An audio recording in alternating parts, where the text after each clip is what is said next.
15 अक्टूबर 1917 की एक सर्द सुबह थी। पेरिस की मरकजी जेल से एक स्लेटी रंग की फौजी गाड़ी निकली। गाड़ी के अंदर बैठी थी एक औरत जो कभी यूरोप की सबसे मशहूर रकासा थी और आज एक खतरनाक जासूसा के तौर पर मौत का इंतजार कर रही थी। दोस्तों, ये है माता हरी की कहानी। हुस्न, शोहरत, मोहब्बत और गद्दारी के इल्जामात में लिपटी एक दास्तान, जिसका अंजाम क्या हुआ आइए जानते हैं इस वीडियो में।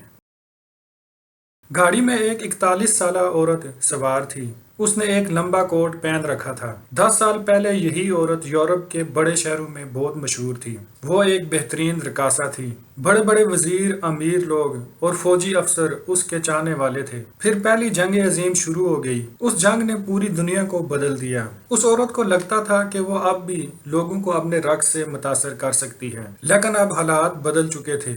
वो मर्द जो कभी उसके दीवाने थे अब उससे कुछ और चाहते थे। अब उन्हें मोहब्बत नहीं बल्कि दुश्मन मुल्कों की खुफिया मालूमात चाहिए थी। उन पर इल्जाम था कि वो जासूसा हैं। कहा जाता था कि वो इत्तेहादी अफसरों को लबाती थी, फिर उनसे खुफिया राज हासिल करके जर्मन फौज को दे देती थी। अखबारों में उसके बारे में सनसनीखेज खबरें छपती थी। उनमें लिखा जाता था कि माता हरी की वजह से हजारों इत्तेहादी फौजी मारे गए। लेकिन जब अदालत में शवाहिद पेश किए गए तो बात कुछ और निकली। पता चला कि वो दरअसल एक डबल एजेंट थी। उन्हें कुर्बानी का बकरा बनाया गया था। तकरीबन 4 साल पहले फ्रांसीसी वजारत दफा ने कुछ पुरानी दस्तावेजात जारी की। उनसे माता हरी के बारे में नए इंकशाफात सामने आए। ये बातें उससे पहले दुनिया को नहीं पता थी। उन दस्तावेजात में माता हरी से सन 1917 में होने वाली पूछगिछ का रिकॉर्ड भी शामिल है। उनमें से कुछ दस्तावेजात नीदरलैंड के शहर लियोवार्डन के म्यूजियम में रखी गई थी। ये म्यूजियम फ्राइज म्यूजियम कहलाता है। वहाँ से ये दस्तावेजात अवाम के लिए नुमाइश में रखी गई हैं। उन दस्तावेजात में एक अहम तार भी शामिल है। ये तार जर्मनी के फौजी अफसर ने मैड्रिड से बर्लिन भेजा था। यही तार माता हरी की गिरफ्तारी की वजह बनी। माता हरी का असल नाम मार्गरेट जेले था। वो 1876 में पैदा हुई। कहा जाता है कि माता हरी इंडोनेशी जुबान का लफ्ज है। इसका मतलब है दिन की आंख यानी सूरज। उन्होंने कम उम्री में शादी की। बाद में वो अपने शोहर से अलग हो गई। फिर वो पेरिस चली गई और वहाँ एक रकासा बन गई। उन्होंने बतौर रकासा बहुत शोहरत हासिल की। फ्राइज म्यूजियम के मुंतजिम हांस क्रोनवेग कहते हैं, अगर वो जासूसा ना भी होती तो लोग उन्हें याद रखते, क्योंकि यूरोप के बड़े शहरों में वो बहुत मशहूर थी। उन्होंने बड़ी हद तक स्ट्रिप्टीज रक्स शुरू किया था। वो अपने दौर की सेलिब्रिटी थी। लेकिन आजकल लोग माता हरी को सिर्फ जासूसी की वजह से याद करते हैं। पिछले कुछ सालों में कई मौरख उनके हक में सामने आए हैं। बाज का कहना है कि उन्हें जानबूझकर कुर्बानी का बकरा बनाया गया, क्योंकि फ्रांसीसी हुकूमत जंग में हारने का इल्जाम किसी पर डालना चाहती थी। खवातीन के हकूक के अलमबरदार कहते हैं,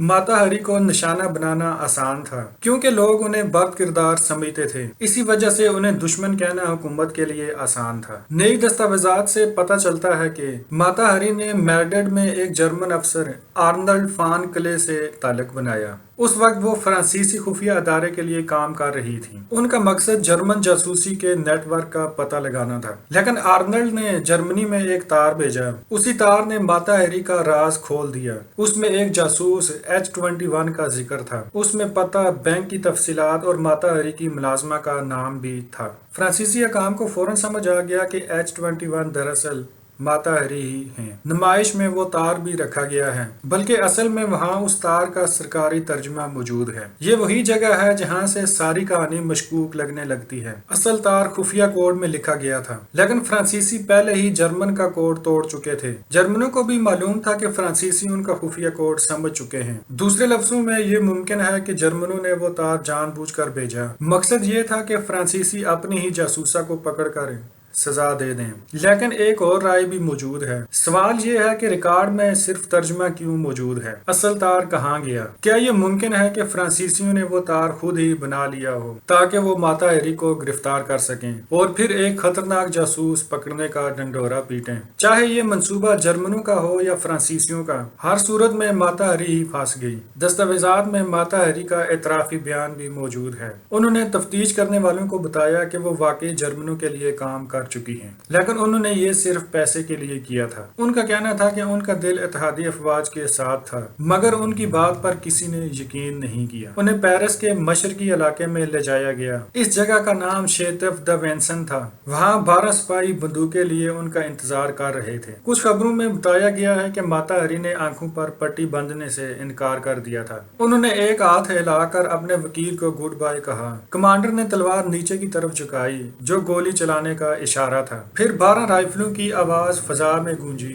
ماتا ہری وہیں اپنے قدموں پر گر گئیں اور ان کا قصہ تمام ہوا، اور ان کی لاش لینے کے لیے کوئی نہیں آیا۔ انہیں پیرس کے ایک میڈیکل کالج کے حوالے کر دیا گیا۔ وہاں ان کے جسم کو میڈیکل کے طلباء نے تعلیم کے لیے استعمال کیا۔ ان کا سر میوزیم میں محفوظ کر دیا گیا تھا، لیکن تقریباً 20 سال بعد وہ غائب ہو گیا۔ شاید کسی نے وہ سر چرا لیا تھا۔ امید ہے کہ آپ کو یہ ماتا ہری کی کہانی پسند آئی ہوگی۔ اگر کہانی پسند آئی ہے تو اس کو اپنے دوستوں کے ساتھ شیئر کریں۔ بہت بہت شکریہ۔ اللہ حافظ۔